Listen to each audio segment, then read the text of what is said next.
どうぞいらっしゃいませ。ご利用ください。さあ焼き鳥焼きたてですよ。どうぞいらっしゃい。はい、どうぞご利用いらっしゃい。どうぞ。ああ、お母さんおはようね。人との触れ合いとかそういったことが自分には合ってるのかな。美味しいものを提供したり、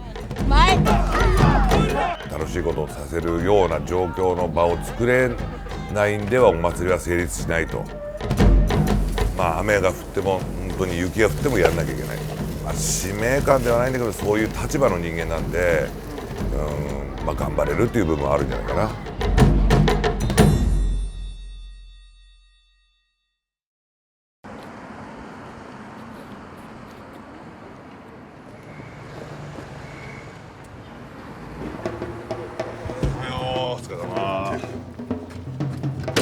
角田隆治で、まだ52かな、まあ、20年ぐらい前かな、にまあ一般でいう露天商というか、まあ、今はよくイベント組合という形でやってますけども、そういう仕事をさせてもらってます。花見ですとかそういうお客様がいらっしゃるところに、まあ、お店を出してで、まあ、営業して商売させていただいてるっていう形だよね。はい、今日なんかは日曜日なんで頑張ろうと思って早く来ましたよ。はい、今日はちょうどパレードも出るみたいだし人が来ると思います。はい、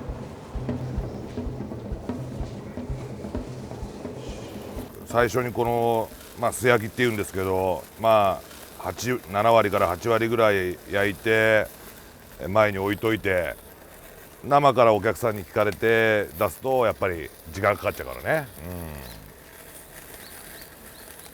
まあ、この商売始めたきっかけっていうのは、まあ、うちの女房がもともとそういったお父さんがなさってた仕事だったんで、まあ、それに、まあ、興味というかそういう、まあ、やってみたいなと。それで、ま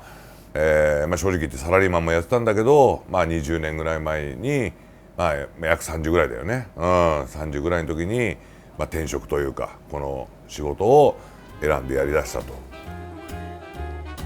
他にも串揚げをやったり、うちのやつがね、そういう形でみんなで協力してやってもらってますよ。はい、うちの奥様のお父様とお母様で、はい、義理の親父とお黒です。はい、はい、そうですよ。はい、全然もう30年以上40年ぐらい使ってるから、はい、もういらない。はい、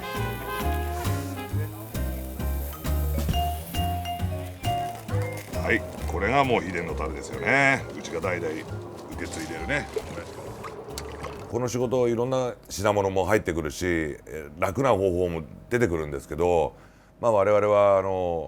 本当に肉一つから切って自分で刺すというのがもうそれが親父がやってたことだから、それで自分が食べて美味しかったから、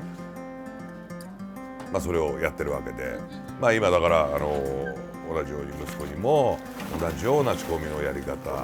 タレの作り方は俺は正直言って息子しか教えてないんだけど、だから他の人間のいる前では絶対作らない。自分たちだけのそれは伝えてるつもりですし、まあ、それを多分続けてってくれるんじゃないかなと。分からないけど、まあ、そういうことは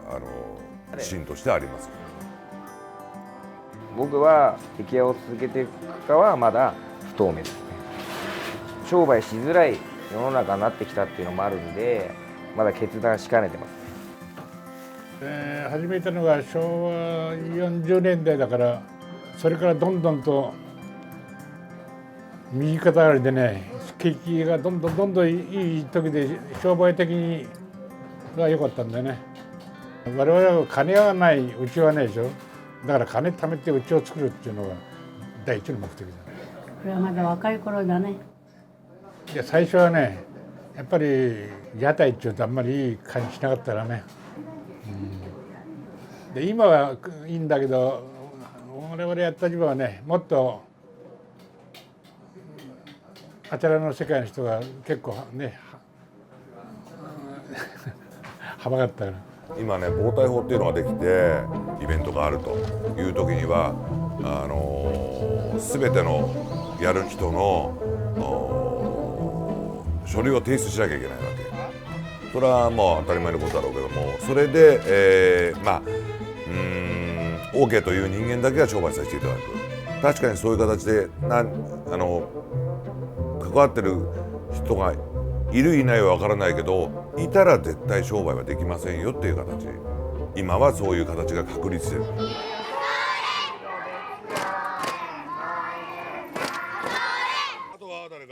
今現状確かに昔と違うんですよね。いろいろ楽しいこといっぱいあるし、パソコンもあればゲームもあるし、やっぱり昔は何もそういうものなかったから、おみこしが出たりそういう何かパレードがあったりすれば足を運んで楽しむっていうとこだったんだけど、なかなか今足が運びにくくなってきてる。だからやっぱり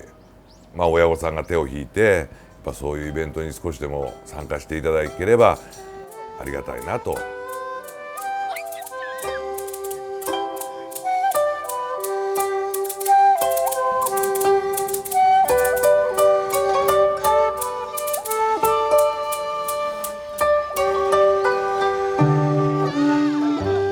確かに日本の文化だと思うし、伝統歴史は伝えていかなきゃいけないなと。でその中でやっぱり、基本的に子どもたちが喜んだり、地域の皆さんが喜んでくれるように、少しでも、協力しながら喜んでいただきながら、生活していくと。